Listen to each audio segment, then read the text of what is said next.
I am Emily Mueller, and we own Mueller Honey Bee Rescue here in the Akron area. And what we do is we focus on saving honeybees in our area, breeding the bees, and reproducing them so that we can increase their numbers in Akron. So for swarm removals, when we show up to a location where they have a swarm, typically we just go and clip the branch or find the queen and put her into what's called a nuke, which is a small colony. And then all of the bees will follow once that queen is inside of the hive. When they're at home, then we feed them and we manage them so that we can build up their hives so that they are large enough to survive winter. Our goal is to have the bees have a minimum of 2 deeps, which will be about 80 pounds of honey for them to make it through our very long and questionable winters here in Ohio. We started with just an empty box. We were going to buy bees, but it fell through, unfortunately, which turned out to work in our favor because then I ran an ad asking to catch a swarm of bees. My husband and I showed up with no experience, no hands-on experience with bees, and no bee suits to collect a swarm out of an apple tree in Hartville.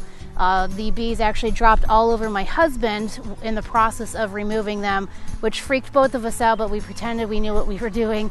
And quickly we learned how gentle and docile they are.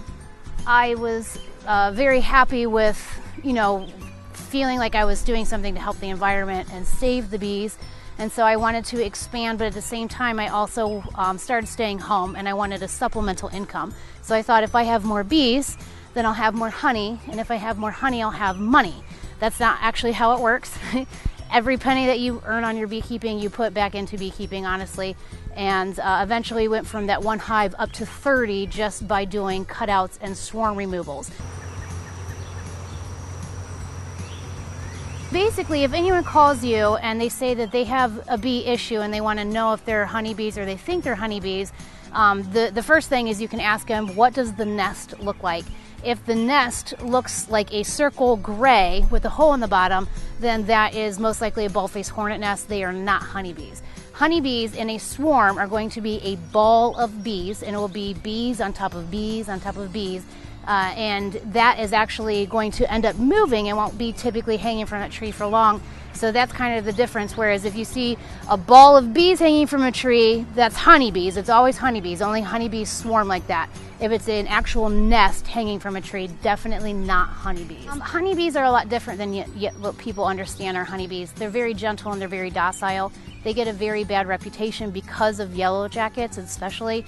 Yellow jackets can sting and bite multiple times. So if you are in a situation where you're being stung and bitten multiple times, they're probably not honeybees. Honeybees are very gentle and they only sting once before they die. So all of our information, we have a website, it's muellerhoneybee.org or .com. Both of them go to the same link. And then we also have a Facebook page, which is where we do pretty much all of our posts on what we're doing locally in the community, all of our events that we're having, the markets that we run, the swarms that we rescue, the cutouts that we're doing. We post it all. We do a lot of live videos. I also do just kind of small teaching, quick tips here and there on our Facebook page. So the Facebook is mainly our major thing, and then also finding us at markets. We're at Aurora Farmers Market on Wednesday evenings. We're at Cuyahoga Falls on Friday nights, and we're at Stowe Community Farmers Market Saturday morning.